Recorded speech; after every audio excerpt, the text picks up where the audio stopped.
lives. This is me as a youth pastor.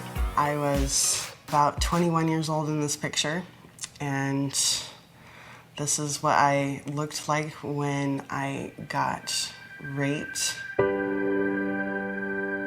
My whole dream of life was gone. Everything that I wanted to grow up to be died on the pavement. I went from that to a party, and this guy owned this website. The model had flaked, and I was like, sign me up. I didn't call myself a porn star because I didn't know what I was doing. I just lost my virginity. I don't know up from down. But quickly people coached me. And I was booked, and I was $400. I now had the reality that there was a price tag on my body. There was harsh sex, but it took my mind off the pain. Like, if my sex was painful, and the harder and crazier it was kind of like the more you beat me up, the more you slap my face, the more violent you are to me. Like, maybe I deserve this. And that was my new life. And I remember hating when clients would say, I love you, Angela. I'm like, please, anything but that. You can do anything to my body, but do not say that you love me. Love was a word that messed me up big time. I would pop as many pills as I could get my hands on, and then just drink and drink and drink, trying to overdose. When I would wake up from my suicide attempts, I would get drunk, and like, it was that realization that I hated who I became. I hated money, and it was killing me. And at the very end, I called my parents when I said, I really messed up. That was the night my parents answered the phone. So through recovery, my parents have been there. When I traded in porn, I got my family back. Now we talk every single day. There is nothing that is worth the life I chose. Now that I'm out of the industry, I want to be a wife, and I want to be a mother. And one thing that I really want is I want to be a friend.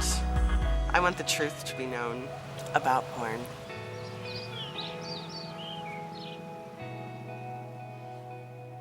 Not an easy story to hear, of course, and we're seeing more and more of these individuals coming out and sharing their true story about what's really going on. And it's devastating to realize that pornography is fueling that industry to exist. And not only that industry, but the sex trafficking industry.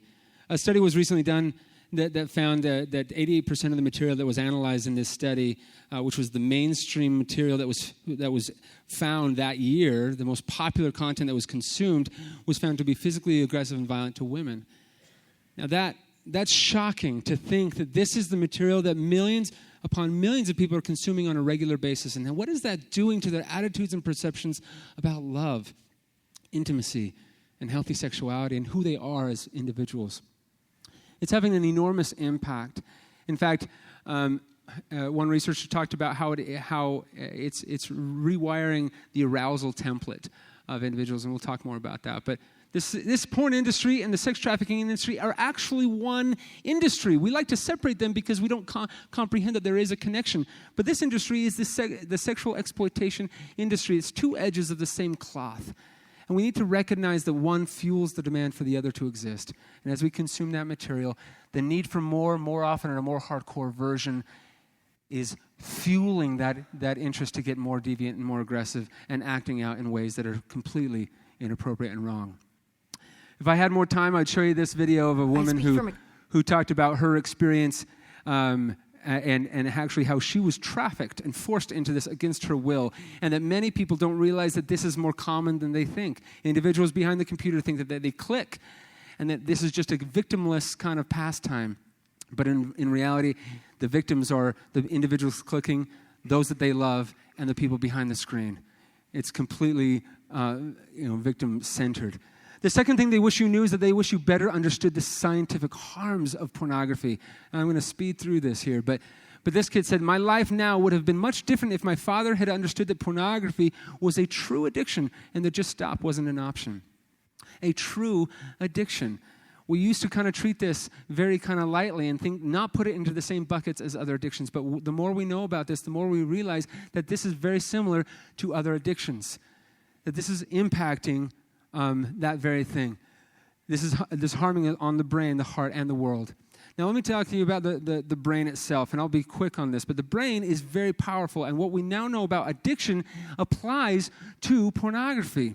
You see, in each one of our brains, we have a reward pathway, and when we do something good that we enjoy, pleasure chemicals like dopamine, epinephrine, oxytocin are released into the reward pathway between these neuroconnectors, and it makes you feel good, and it makes you want to repeat that behavior. And this part of the brain can be hijacked through putting substances into your body or participating in addictive behaviors like pornography. And once we realize that not all addictions come from chemicals that you put into your body, we realize that pornography was at the top of that new list of addictions. And this can impact us. And we also realize that this impacts the frontal lobes most, and it impacts our ability to make decisions and weigh out pros and cons and think through situations and scenarios. In fact, one researcher talked about how it impacted the frontal lobes of the brain and how it actually had a measurable shrinking of that part of the striatum of the brain. In fact, I just got back from Berlin where I did an interview with her, and she sent us a brain scan of what that looks like, and this is what she sent us. You can see just how much is impacting youth. Oh my gosh. This is getting more and more serious.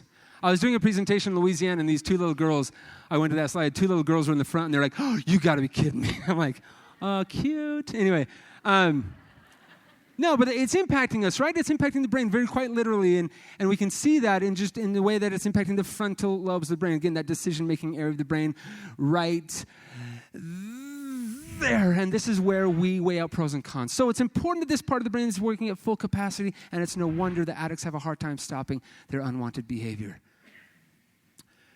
Now, this disordered arousal template that I talked about, Norman Deutsch talks about this. He says that what we consume actually shapes our interests. What we consume on a regular basis actually changes what we prefer and what we seek out. And so when we just talk about how this material is more aggressive, more violent than ever before, that material is starting to shape our interest to a more aggressive behavior, which is leading to things that Tim and Sean will talk about later, which is very harmful in our society. This kid wrote us and said, please help me. I've been desensitized by porn. The stuff I used to watch no longer works. Now I need violent fantasies. Please, I don't want to be this way. You think he was born that way? He had those interests and predisposition for that? No. What he consumed literally changed and warped his interests in that disordered arousal template. A young girl said, pornography has made me react positively to non-consensual sex and violence against women. This young girl. That's a problem. It's warping an entire generation's attitudes about love and intimacy. Now, Anna Bridges and Raymond Bergner also did a study, and they gathered two groups of individuals together, and they found that one group of individuals that consumed pornography on a regular basis actually experienced a significant decrease in the satisfaction that they had in their relationships. So this is quite literally impacting not only what we love, but how much we love, as well as our ability to express love. And I don't have time to go into that, but it's actually causing physiological challenges for men to actually express their love and become intimate with humans. Most men that kind of get into this on a very aggressive level end up preferring the pixels to people and the fantasy to reality. And that's destroying the very foundation upon which we built our society: love, intimacy, families. Now, we have a campaign in our organization called Porn Kills Love, and this campaign is kind of sweeping across not only this nation, but many other nations, and it's inspiring to see hundreds of thousands of youth rally behind this and get on board to say, you know what, there's a better way to love. There's a real way to love, and true freedom and true love exist without the hollow counterfeit and influence of pornography. And it's inspiring to see them take it on, but there's much more work to be done in that area. Now, I don't have any more time, and I wish I did, but I need to make sure you understand that you are a major part of the solution. A massive part of the solution. And there are resources that you can get online, tools that you can help the youth if they are struggling. And there are free downloads on our website if you're seeking out those types of tools. And there are programs that you can get involved with and individuals that you can push to that are free and available if necessary. And I suggest you do so. But the bottom line is that you need to get involved. If you don't get involved, if we don't open our mouths and start a dialogue around the subject, the industry and porn culture in general will continue to be the dominating voice in this area, and youth are gravitating to that. We did a study where we asked youth from all over to in one word, define these two categories, porn culture and anti-porn. And this is how they answered this. Porn culture was young, trendy, exciting, non-judgmental, level-headed, and rebellious. Anti-porn was old, outdated, boring, judgmental, extreme, and obedient. Which one is social suicide to associate with, and which one is more accepting and more like inviting to a young kid?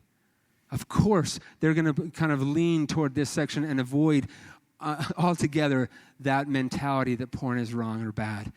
So if we're going to actually make a difference with the youth, we need to make sure that we take a cue from the porn culture and bring all that over and make this young, cool, hip, fresh, and edgy so that they can kind of gravitate to that and they can take and carry the mantle of change. Now, if we can't fight negative with negative, we need positive. So what are we helping them understand? What are we pushing them to? What is that new thing that Socrates talks about? And I think that it's love. We need to change the conversation to help them understand that this is not okay, that love is the ultimate achievement. Love is the ultimate thing at risk here. And we can't let that fall by the wayside based off of some behavior or some addiction or some message that the media is permeating. We can do better. We can help them love. And so there's a lot of messages that we can be pushing. There's a lot of messages and things that we can be promoting. Things like love takes two and people over pixels. But the bottom line is that we need to fight for love. And this material that is more aggressive than ever before in the history of the world has shaped our society's attitude and understanding on the topic completely, thinking it's okay and fine. We are the minority thinking that it's not okay and fine. And that has changed our world. Now, if we sit idly by and do nothing, this will continue. This whole thing will kind of continue to progress and get worse. Based off of what we know about the brain of individuals needing more often in a more hardcore version, this will get worse. But if we decide to reject it and help others understand what's really going on using science and research, we will actually get to change the dialogue and change the attitudes, which will change the world. I believe that we can do this. I believe that we can make it so that the sex trafficking industry will not just, will minimize and hopefully go away at one point because that demand is no longer there. And it's going to take all of us to start that dialogue. And I thank you so much for the time that you've given me. I appreciate it. Thank you.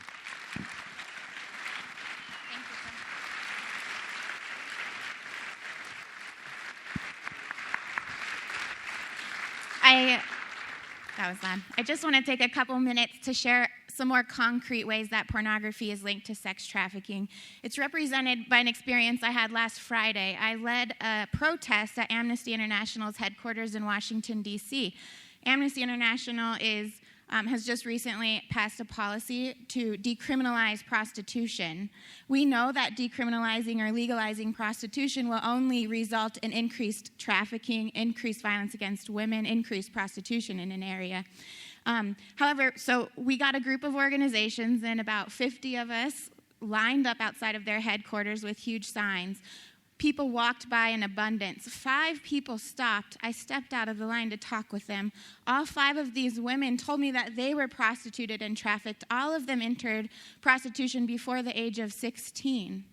All of them told me that pornography was made of them while they were being sold for sex. 3 of them knew that those images had been uploaded online on popular pornographic websites that people are going to. If these things aren't connected, I mean, it's so obvious that they're connected, and we have to stop ignoring it. We have to stop thinking that prostitution or trafficking or violence against women, that these are happening in a vacuum. They're very much connected. We know that pimps and traffickers are operating more and more online because they can make more money that way. Instead of selling a woman one time and getting a price tag one time, they can put that material online and continue to make money. They also can operate a little more safely online than on the corner. And so that's what they're doing. I have heard from countless women, just as Clay explained, who have performed in pornography, and all of them have explained to me, even those who are still performing in pornography to this day, have explained to me that they were pressured, they were forced, they were coerced, drugs, alcohol were involved, they were bribed. All of these things are part of that life. So when you're watching pornography, you have to recognize that the girls on the other side of the screen are not happy. Most of them are not truly, freely consenting to be there. And if we're watching this material, we're only feeding this terrible beast. So I just wanted to share some of those. Yes. Fightthenewdrug.org. Yeah. Okay, now we have the Utah Attorney General. Skip any intros if you want. He's telling me to skip an intro, so here we go. Sean Reyes. Thank you. Thank you very much. Thanks so much. Wow, thank you. Thank you very much, ladies and gentlemen. Can you hear me in the back now? Yes.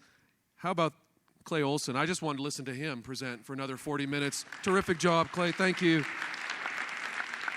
In full disclosure, I was a member of the board of directors for Fight the New Drug for a number of years, and am now still on the advisory board.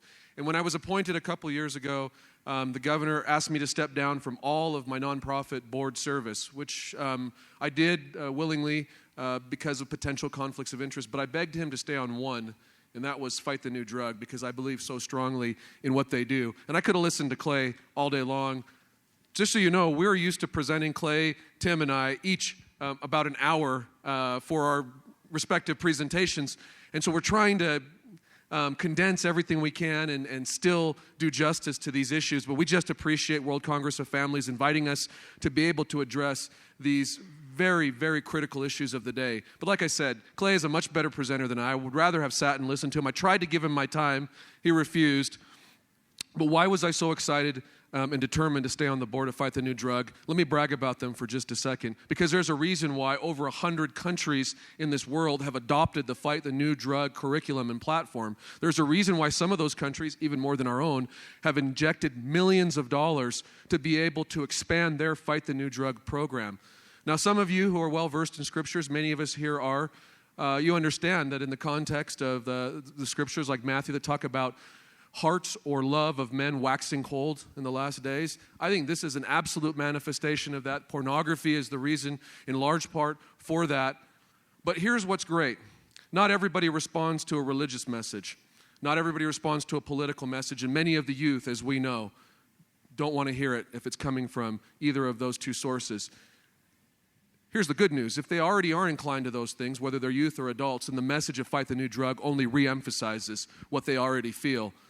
But for many of them, and this is where I saw that was so effective, Clay and his team go out and in a very scientific but entertaining way explain to the people everything that you just heard, that pornography ruins lives. It kills love. It destroys families. And then beyond all of those horrible manifestations of pornography, in its worst results and outcomes is what I want to talk a little bit about, and that is how pornography leads many people to do things that at the time they're consuming pornography, they would never even think. They would probably shudder to think of the things that pornography could lead them down the path to do.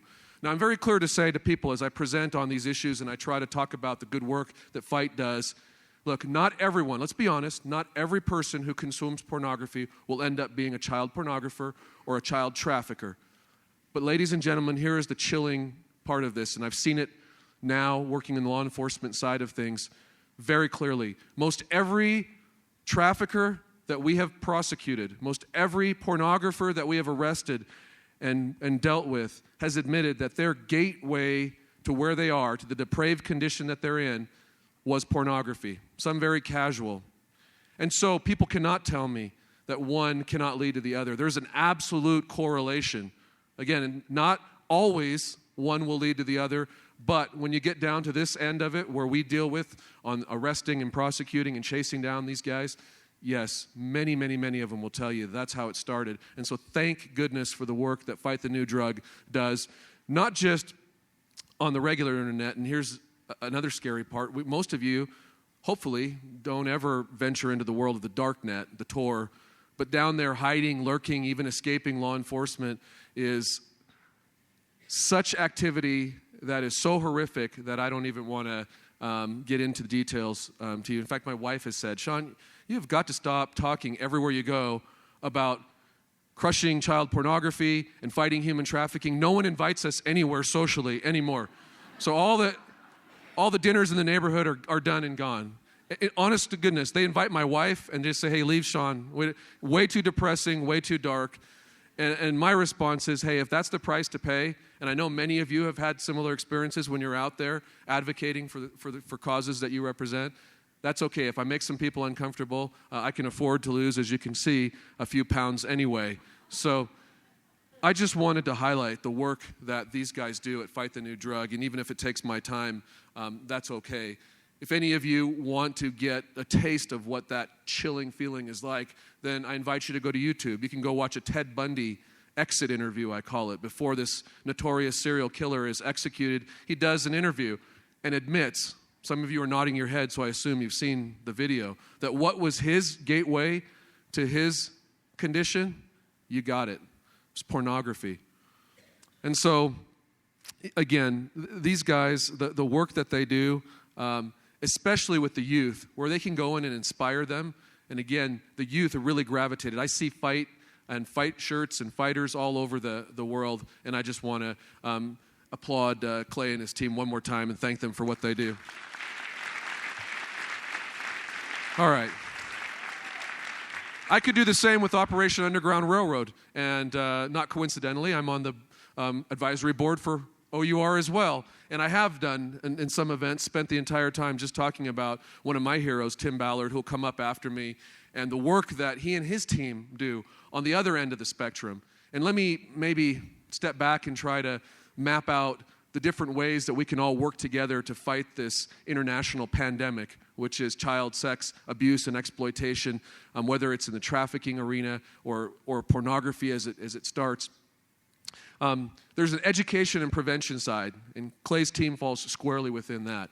Tim's team, as you'll see, does a lot of that too. Tim and I spoke recently in Congress in front of a committee to talk about international Megan's Law and better laws aimed at helping law enforcement together worldwide. And since this is a world conference, we need to figure out better ways together to collaborate, to not only track, but to interdict known child predators who travel from one country to the other.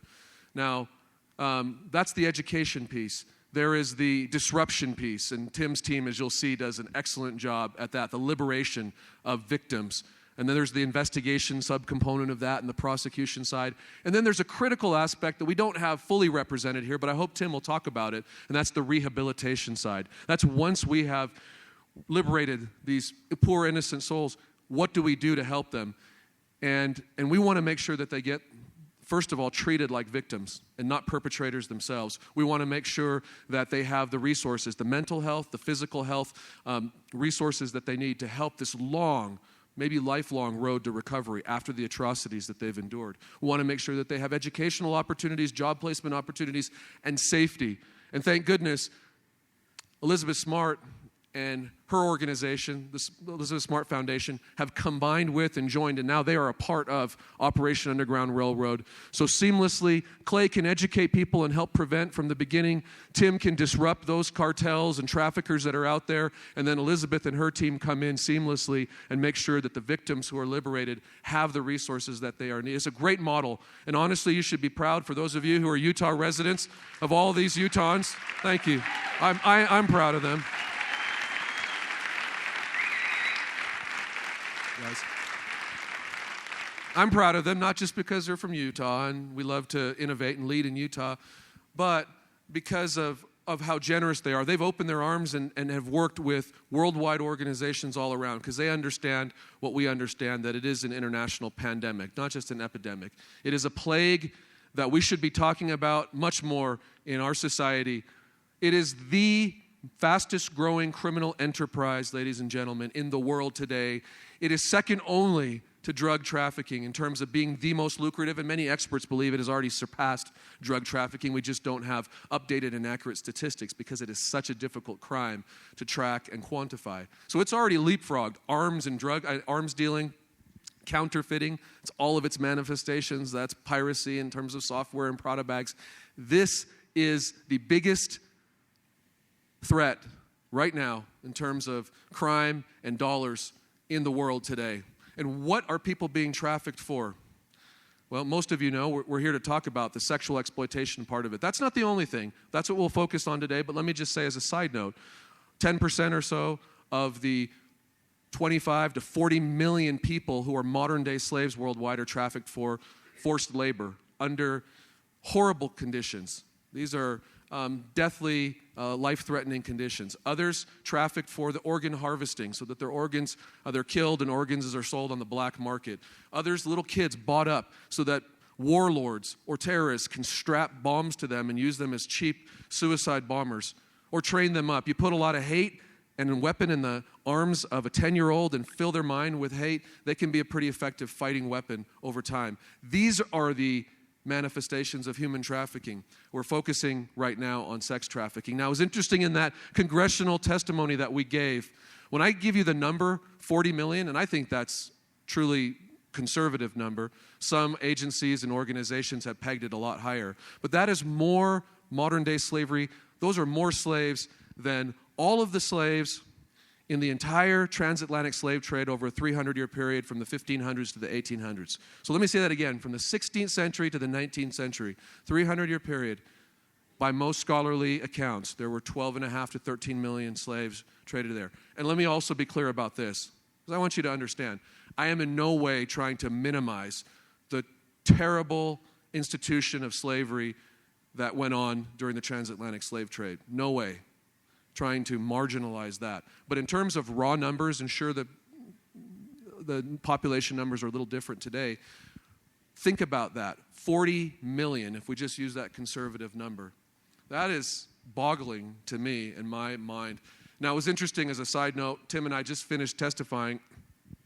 African-American member of Congress came to me and she said, Sean, I'd appreciate it if you would never use that statistic again because I think it's disrespectful to me and my community. And I said, thank you, ma'am, for the input, and I'll consider that. Immediately after she left, another gentleman who's chief of staff for the ranking member, who also happened to be African-American, said to me, Sean, I want you to make sure, promise me that you will never give a presentation about human trafficking without using that statistic, because people need to be awakened to what is going on.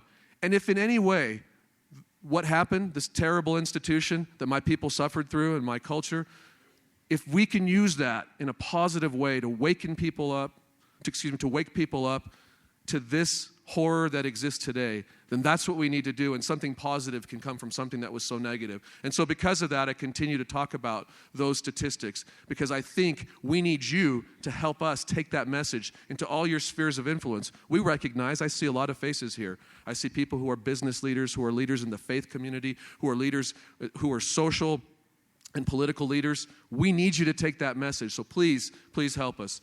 The last component of how we work on this is legislation. I talked about it a little bit on the federal level. We do work on the state level, making sure that we have the tools we need to prosecute the bad guys, make sure that we have laws in place that recognize that victims truly are victims, that these young women are not there voluntarily. I don't know a single one that I talked to who would say that she went voluntarily.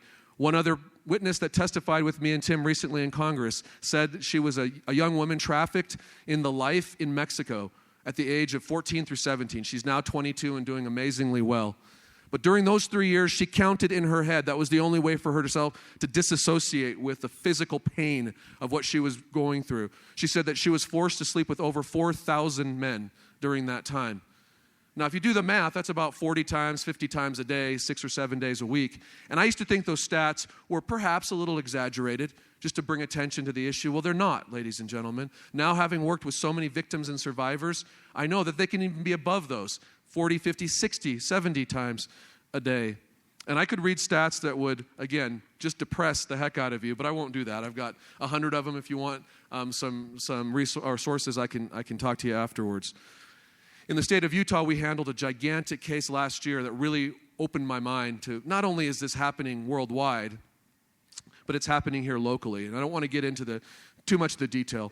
Suffice it to say that because of the bravery of some souls here in Salt Lake City who brought the information to us, and that's an important point, you all have to help us be our eyes and ears out in the world, report what you think might look like trafficking. We were able to take down a notorious international criminal who was trafficking not just drugs, but young boys, raping and abusing them here in our community in Salt Lake City, Utah. And thank you, Pastor. Pastor Greg's obviously clapping about the fact that we took him down and that we were prosecuting him. He took his own life during the pendency of the trial because we had so much evidence. But that case brought to light the fact that this goes on in every single community in the United States and around the world. We recently hosted 23 international leaders who said, Sean, these are either ministers in their state over combating human trafficking or police, state police chiefs. And they came, of all places, to Utah so that we could work and train with them. And they said, we feel alone in this fight. We don't know if we're making a difference. Our message was, together we can make a difference. Because frankly, ladies and gentlemen, regardless of where you might be politically, this is not a Republican issue or a Democrat issue. It's not a conservative or a liberal issue. It's a humanitarian issue. And thank goodness all of you who are here today, thank you. Now, I'm not shy about saying my conservative background informs me, and I think that it helps me in this effort. And I know many of you today. I know who you are, and I know what you stand for, and you absolutely need to be here in this fight with us. Many of you are already, but please, with the many different things that you have on your plates, open up a little bit of time for us to be able to educate you, work with you, and advocate. Now, I asked Tim Ballard because I was so impressed with Operation Underground Railroad. I was impressed with a group of young men who would leave their careers in law enforcement, give up everything they have, and make the sacrifice with their families to step out on their own and say, we're going to try to do something that the might of the United States federal government, by their own admission, cannot do. And that is go in when U.S. citizens may not necessarily be involved around the world, work directly with countries, with heads of state, and disrupt and take down child sex trafficking cartels. I was so captivated by this. I also said, Tim, please let me, if there's a chance, go with you sometime. I want to see this up close. I'm tired of going with my attorney general colleagues to panels and presentations and hearing about the stats. I want to do something about it. We made sure in Utah that we redoubled efforts and resources, but abroad, if we can create a firewall internationally, then maybe we don't have the types of Victor Raxes, these monsters that came into Utah. And so I was committed to doing everything I can to lend our support to Operation Underground Railroad. Well, Tim took me down with him to Cartagena, and we set up a sting there, not just in Cartagena, but 2 other cities, and he can talk about that. 121 little boys and girls, as a result of Tim and the bravery of his team, got to go home to their families or to stable environments because of the vision that Tim Ballard had and his absolute commitment to eradicate child trafficking everywhere around the world. Now, I wish I had more time to tell you about the actual experience, because standing face to face with these traffickers was a horrendous experience for me, because I wanted to just shoot them all, frankly, right there. But we had to play our part, and we needed to do it the right way and set things up. And I'll tell you 2 experiences that really, really changed my life. One was there was a little snafu. It was the takedown. It was kind of like a Cops episode where we set up the sting, we exchange money, that we get horrible things that they say about what we can do to these little kids recorded so that we have the evidence to prosecute them. And then the local law enforcement, to whom we give all the credit, OUR gives them the credit so that they're the heroes in this. They come in and swoop in and arrest us all. And we look like the bad guys and no one's the wiser. And then we just jump on a plane and go home. It was supposed to take 3 minutes from the time we gave the signal. It took more like 45 minutes. And there was a reason. Someone overslept their alarm clock, little bureaucracy. They didn't want to start. We were going, holy cow, what do we do? Because they were saying, let's have the sex party right now. We're saying, oh, no, let's not do that. Let's wait. And as we were stalling them, they brought out 2 little girls, and they're probably 10 or 11 years old. And the horror in their eyes, the absolute hopelessness that I saw in their eyes as they stared at us, and the drugs that they were given earlier in the day to sort of blunt the trauma had worn off, and now they were just looking forlorn and so hopeless, and that just staggered me. Well, after the takedown did occur, it finally did occur, and we played our parts well. In fact, one just quick story. I was playing the mean, vicious bodyguard who was protecting the buyer, and in that, we really tried to sell it. I grabbed him and protected him like a human shield as the military and the police were coming in to arrest everyone. Well, it took a while to actually process the real bad guys, and they knew who we were, although they really tried to sell it. So if you can imagine, we're down in the sand, and they've got their boots on our necks. We've got cuffs on, and you got red ants like crawling all over you and biting you and so forth. And the guy who was playing the buyer, he turns to me, the leader, and he said, man, AG, that was awesome, the way you sort of dove in and protected me and everything. Now, mind you, I went down, and there was only a couple of weeks before the actual election. So we didn't tell anybody that I was going down. We didn't want people to think that this was a politically motivated event. We just wanted to do it for the purity of what was right, and that's why we went. But he knows I've got an election. He says, hey, if the election doesn't work out for you in 2 weeks, can I hire you as my bodyguard? Because you're really good at this. I said, hey, thanks for the confidence. I'd rather just win the election. But when we left, after the bad guys were processed and they finally let us go, these same little girls, 2 of whom were the ones that had been brought out, they had been brought out as special gifts that the jefe, the buyer, could do anything he wanted to. They said, hey, no man's ever touched these kids. Do whatever you want. Horrible, horrible. Now these little girls found out, and little boys, that they were going to go home to families that had been praying for their safe return for several years, thanks to Tim and his team. And they started to sing to us and say, God bless America. Thank you, Americans, for doing that. And when people ask, why did you go down? One was, because if you can help kids anywhere, it doesn't matter what country they're from, they're our kids, right? They're our kids. Two, I'm frankly embarrassed by the fact that 75-80% of the demand for child sex trafficking comes from Americans and Canadians who go abroad as sex tourists. They don't go on cruises with their family. They go to exploit these poor, innocent souls. And if I can do anything as an American to mitigate, even in some degree, the shame that I have for what my fellow countrymen do, then I was going to do that. And lastly, again, by helping our neighbors around the world, we only make America stronger. We only make Utah stronger. So I will forever be grateful for Tim. And again, we can tell you all kinds of other experiences. Okay, I got to tell you one more because I think it's somewhat, I like to lighten it up with just a little bit of humor because it can be such a dark, serious topic. So the night before the Saturday op, which is going to occur on a little island remote down in off the coast of Cartagena, Tim says, Sean, because Tim had really important things that he was setting up with the traffickers and everyone else, really brave guy. He says, hey, you stage this so it looks like a real party. Because right now we got all military guys. We got Navy SEALs, we got CIA guys. Everybody's bedrolls are tightly, it looks like a military encampment. It does not look like a place where we're going to have a sex party. So he says, you do that. Everybody turns to me and said, hey, Reyes, we know you went to BYU undergrad, but you went to Berkeley for law school, so you're probably the best, most qualified guy to do this. Why don't you tell us how to make this look like a real, bacchanalian party? And so we came up with the idea. I think Tim suggested, hey, let's get rid of all the beer in the bottles. Let's refill it with apple juice or whatever we could find. And so tomorrow when the traffickers come, we can look like them without giving up our identities. We did not want to compromise. This was so important to us that we didn't mess this up, because if the traffickers leave with those kids, we'll never see them again. So this was our one chance to get them. So we were taking this very seriously. We're starting to pour out all the beer. We've got 20 guys with us, and 2 Colombian agents who were embedded with us came up very politely and asked and said in Spanish, they said, Senor Sean, why are you pouring all the beer out all over the island. Is that a way to dedicate and bless the operation before we go forward? And I said, laughed and said, well, no, we're Mormons, most of us who are here, and we don't drink beer. And he said, no problem, we're Catholics and we do drink beer. Let us help you out. Now, I grew up in a Catholic and Mormon home, so I knew exactly what he was talking about. And so those two guys, bless their hearts, they, I think, polished off maybe 15 Dos Equis or Coronas, I don't know, that night. Probably weren't as effective the next day, but took one for the team that night.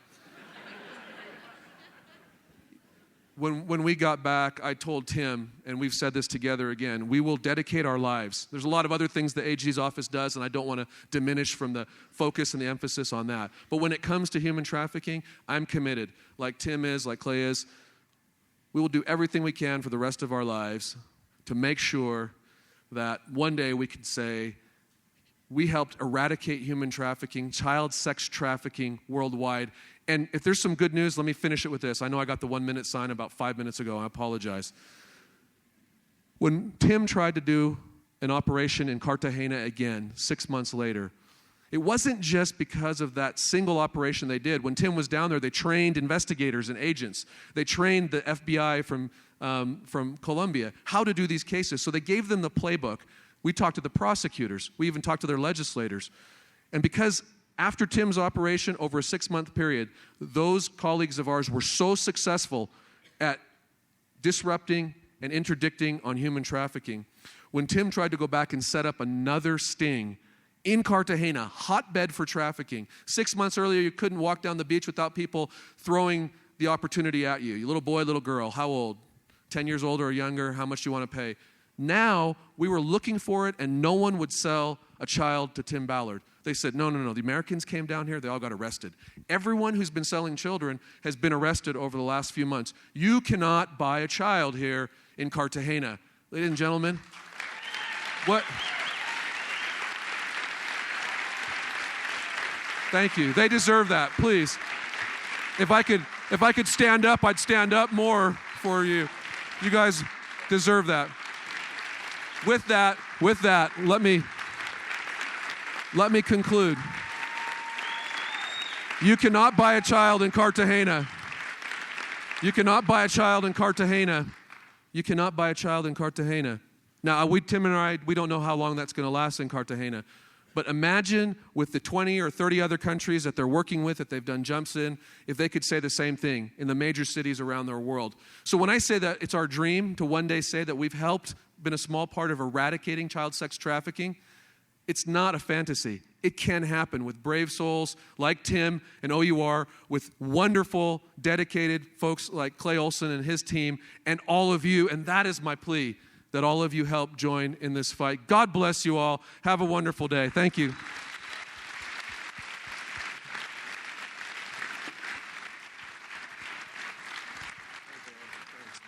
Thank you, Sean. Well, we really want to hear from Tim, so let me just give you a brief introduction. Tim Ballard is the founder and CEO of Operation Underground Railroad. He also serves as OUR's Jump Team Commander for rescue operations. Ballard began his career at the Central Intelligence Agency, where he worked cases dealing with terrorism in Latin America. He has spent over a decade working as a special agent for the Department of Homeland Security, where he was assigned to Internet Crimes Against Children Task Force. And he was deployed as an undercover operative for the U.S. Child Sex Tourism Jump Team. Tim.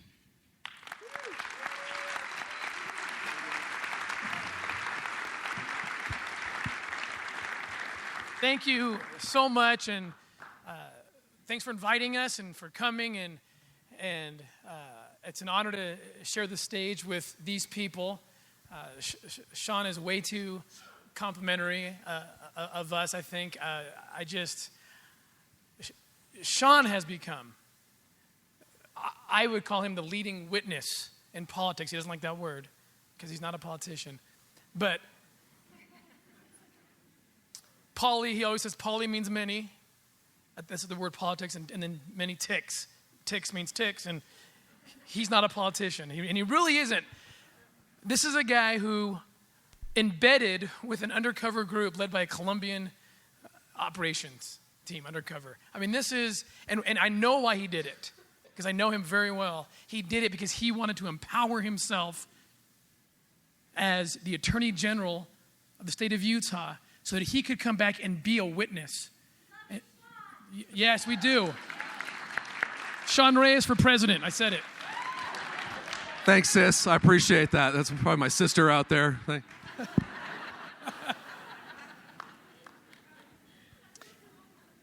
Anyway, Sean hit on something at the end there. We can end this, and it seems impossible. Millions of children forced into this. You include the slave labor, you're talking tens of millions. The number's so enormous, we think, well, what can I do? And you're probably thinking there, what can I do about this? And it's easy to sit back and think, the governments will have to take care of this. But we can't have that idea, and nothing against the governments. We need the governments. We need to empower them and help them do the job. Let's look at slavery in the 19th century, the legalized form of it. How it used to be legal, and we had to change that. How did that change happen? Was it because people sat back and said, they'll eventually get to that? Well, that's what people did for hundreds of years in this blessed land of America. They'll take care of it. They'll get to it. I don't want to look at it. I don't want to see it. The people in the northern states, a lot of them had never even seen a slave. And so it was easy to turn a blind eye. But guess what? A lot of you haven't seen a trafficked child who's a slave. And did you know that the people in the north travel to the southern states about as much as you and I travel, or at least you travel to Mexico and Thailand? You see the parallels? What happened in America? What changed? The government just didn't wake up one day and say, we're going to sign the Emancipation Proclamation. That's not what happened. People waited, and it didn't happen. I'll give you an example of one of the many things that happened to eradicate slavery in America, at least as it existed then, because it still exists in a different form today, of course. It's a woman named Harriet Beecher Stowe, a citizen who was one of those Northerners who didn't know there was a big problem going on. She heard of it. She was educated enough to know it was happening, but she wasn't pondering it. She wasn't pondering a solution. Until one day she crossed the river from Ohio and she went into slave territory and she walked almost accidentally onto a slave plantation and for the first time in her life was exposed to human bondage. She came back home to Ohio and she said, I've got to do something. What can I do? I can write. I like to write. So she wrote a book. And this is what I hope you're all thinking. What can I do? You know better than we know what you can do. You know your talents. She could write. She wrote a book called Uncle Tom's Cabin, which spread like wildfire. People read it. People got agitated. People got outraged that this was happening in their country, and they stood up. And they made a lot of noise. And the governments had to respond. And that's when it began. The first time she met Abraham Lincoln, Harriet Beecher Stowe, it was during the Civil War had begun. And when he met her, according to her son, he bent down and shook her hand, and he said to her, "So you're the little lady who started this war." And there was truth to what she was saying. And so if you sit there and you feel like you are not empowered, you don't know what to do, you can do something. We need to rise up and make so much noise and get involved with this. If all you do is just spread the word, this is real, this is happening. In the days of Harriet Beecher Stowe, it was books, right? And that's what they used. We're using other forms of media.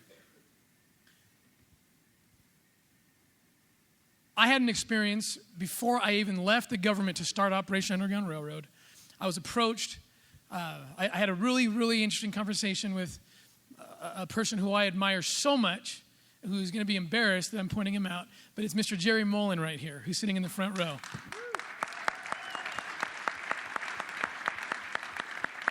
Jerry is the producer of many films, including he's an Oscar winner of a little film called Schindler's List that you might have heard about. Jurassic Park, you might have heard of that one too. And we had this conversation before he left And Jerry was telling me how overwhelmed he was, and Steven Spielberg, his partner, were at the film. They were overwhelmed at the response. I think we all were, because nobody really knew what had happened during the Holocaust. And people just watching this, they wanted to do something. And they did a lot of things. But the one thing they couldn't do was go back and rescue those people who were killed.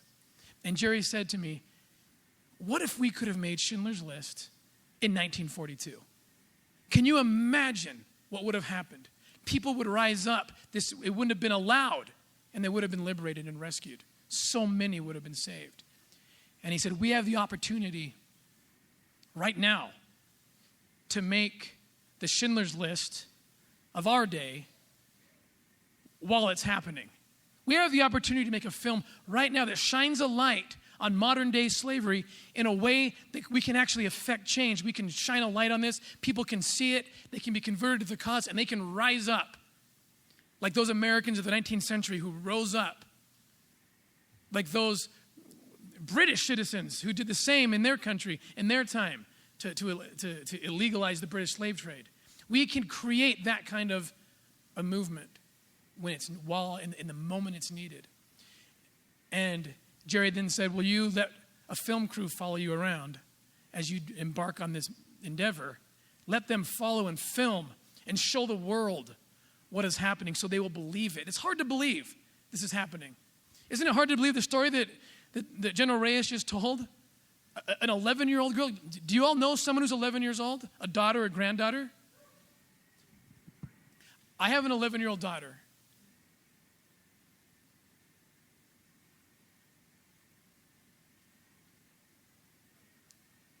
And can you imagine, and I speak for my team members too, we have the same experience. Can you imagine a trafficker bringing you, someone that age, with tears in their eyes, and selling this child like he's selling a computer or a car? That's how they talk about these kids. And this is going on by the millions. And I'm sitting there, do you think I don't see my daughter every time? Every time, and my team members say the same thing. These are all of our kids. There's no borders and boundaries when it comes to kids this age, or anybody really who's being trafficked.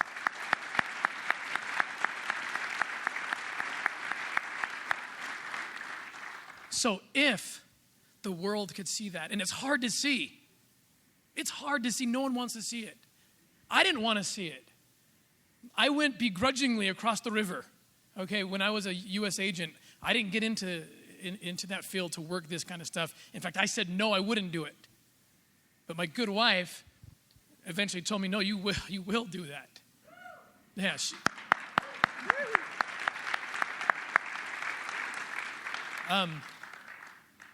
And then seeing it over and over again, it's difficult.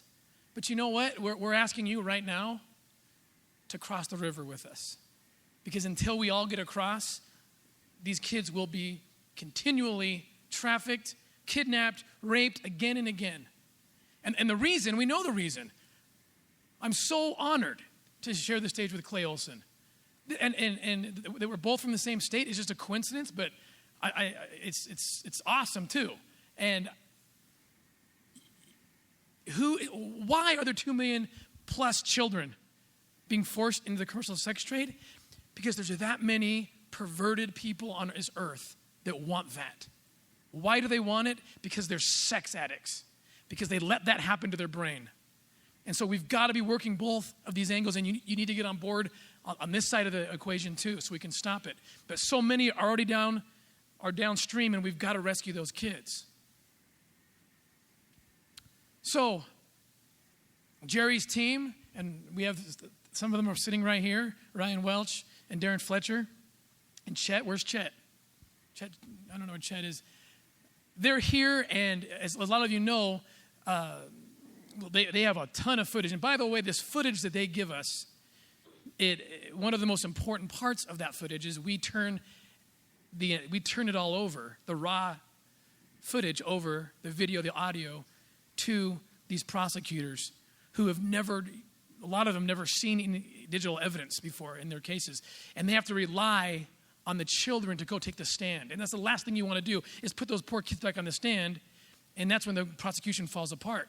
Now, we've been in 13, maybe 14 countries. We've done operations in Thailand, India, Colombia, Haiti, Dominican Republic, Mexico, the United States, Cambodia. I know I'm missing some.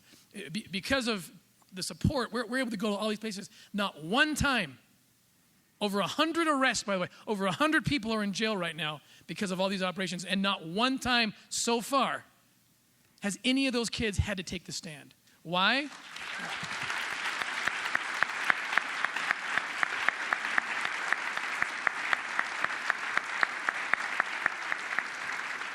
And the reason they haven't is because when we pull out of there, they're shocked. I've seen their faces as they look at the footage.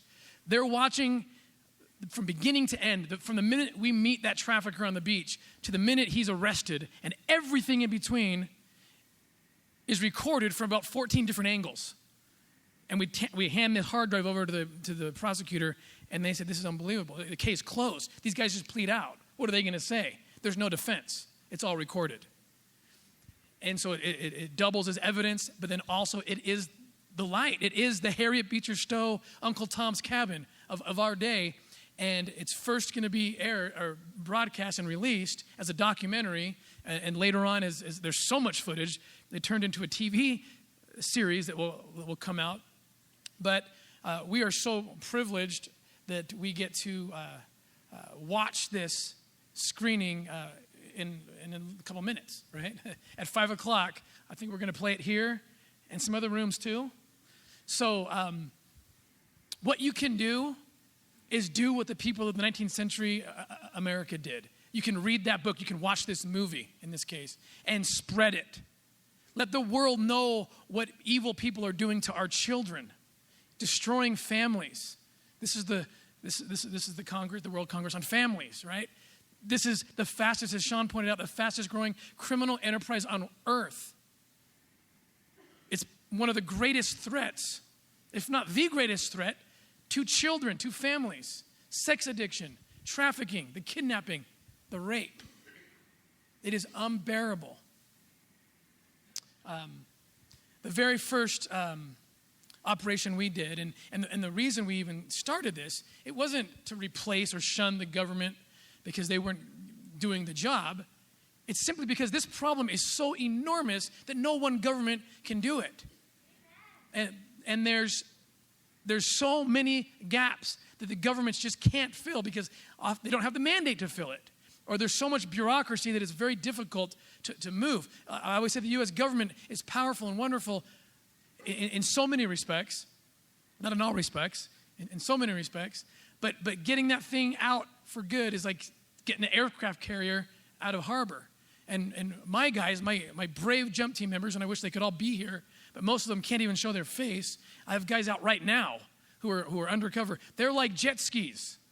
We don't need a lot of bureaucracy or permissions, or I mean, from internally, that is. We always get permissions when we work with the governments. We always work with them, but we can move that fast. We can get into place. And I want to close with this a story.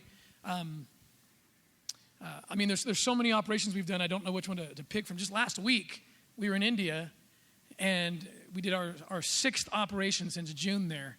And I can't even remember how many rescues or arrests were there. 27. Well, that was just one operation. I'm talking about all the operations since we did in June. But multiples and many, many arrested. More than 60 victims rescued. They were holding these women and children behind the drywall of the brothels, of the nightclubs that they were forcing them to work in. They'd make them work all day, open a trap door, throw them in, close the door, no beds, no bedding. That's where they lived. They were slaves. It is slavery. I didn't know you got your hand slapped by a congresswoman. That's funny. I missed that part of the story. But it is slavery. You're entertaining all the media.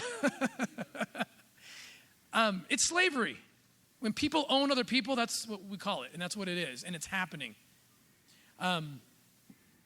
So when I was an agent, one of my last assignments was they asked me to go down and help train Colombian authorities in trafficking, anti-trafficking efforts. And I went down to Bogota, and I was kind of tired of doing the same training and the manual and the PowerPoint. And I just kind of shut it down, and I just said, let's just do a case. Let's just do a training where you check the box and everyone forgets about it. Let's do a case. So how do we do it? And they planned it. I just kind of was the moderator, and we planned it and looked at the laws and how we would do it. And the plan included a team of Americans coming down because it's easier to get into the trafficking organizations if you're a traveling American who the traffickers believe has money, and you can save a lot more kids that way. So that's part of the plan. And I got them all excited, and then I went back home to my office, and I should have known this, because I did know. I just was deciding not to remember that they're not going to let me come back unless I can show that there's an American down there involved in this. And so I went back and I pled my case. I said, look, we will find the American. We always find the Americans, the real travelers, but you need to let us rescue the kids first, and then we'll get them on the back end. I couldn't convince anyone. We couldn't send anybody down there, and it just stalled. And so that was one of a few cases that kind of pushed me out the door. And I said, you know what? If I'm private, I can go down. We have all the same tools. I can put together an amazing team. And that's what we did. And the first place we went was back to those kids who I knew we had promised that we would rescue, and we weren't rescuing. And we went down, and what happened after that, you heard some of the stories, but I want to show you just a quick clip. Do we have it? CBS, yeah, from CBS News.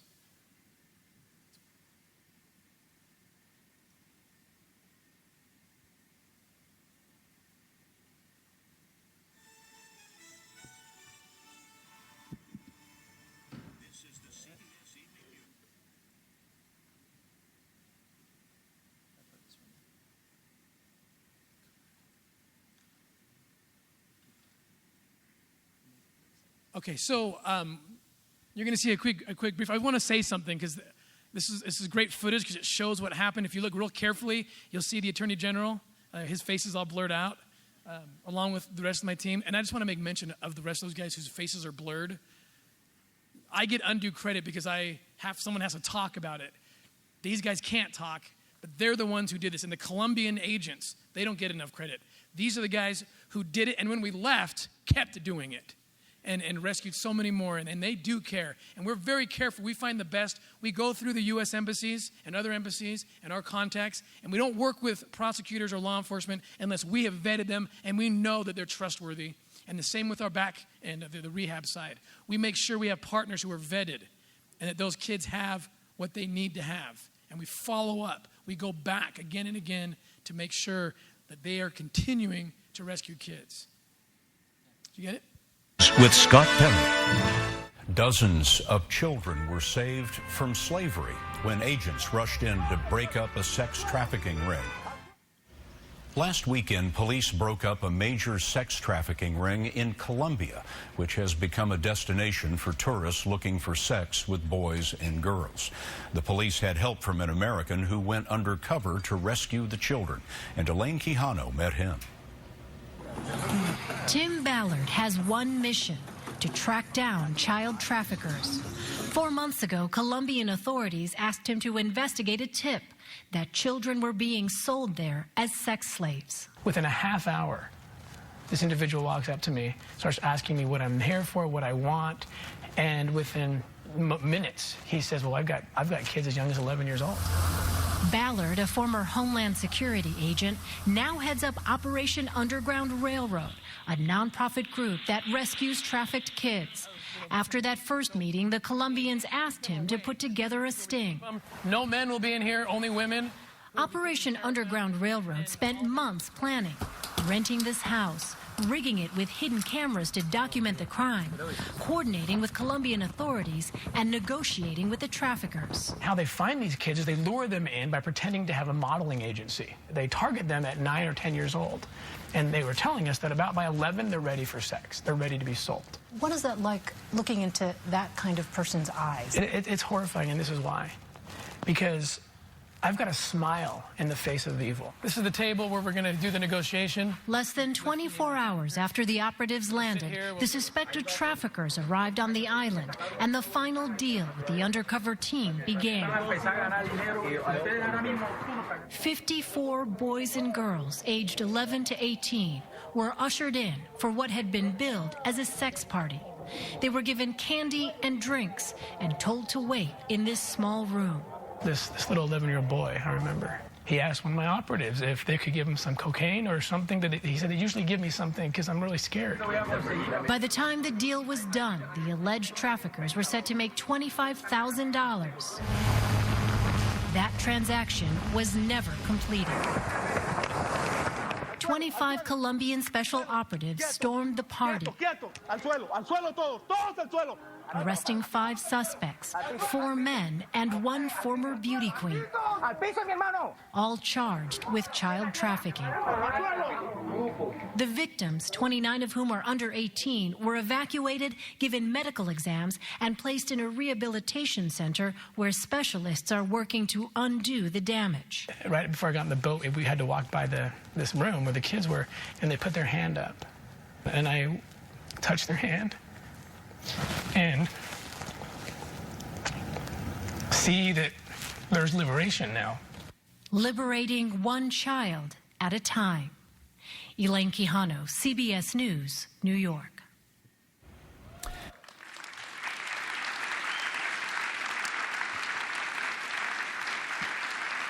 Thank you. I want to get into the Q&A right now, but just, is it too bold to think that we, and I mean all of us, that we can get rid of this? Is it too bold to think that we can get people to stop looking at pornography and creating this problem? I don't think so. People think it is. I don't think it is. Clay doesn't think it is. Sean Reyes doesn't think it is. And look, you don't see many smokers anymore. Yeah, it still happens. But, right, 30 years ago, 20 years ago, 30 years ago, everyone was. And now there's been a cultural revolution. And Clay's organization foresees a day when this can happen with pornography, when people see it that way and they stop. You heard the story about Cartagena. We went back there, and at least for a while, we shut it down. But what if we and other organizations and governments did these kind of operations once every couple of weeks in every city? Guess what would happen? It would shut it down. People would be too scared to sell kids. We can affect change, but we cannot do it without everybody. Everyone needs to rise up. And so our invitation to you is please rise up and join our teams. Thank you so much. Thank you.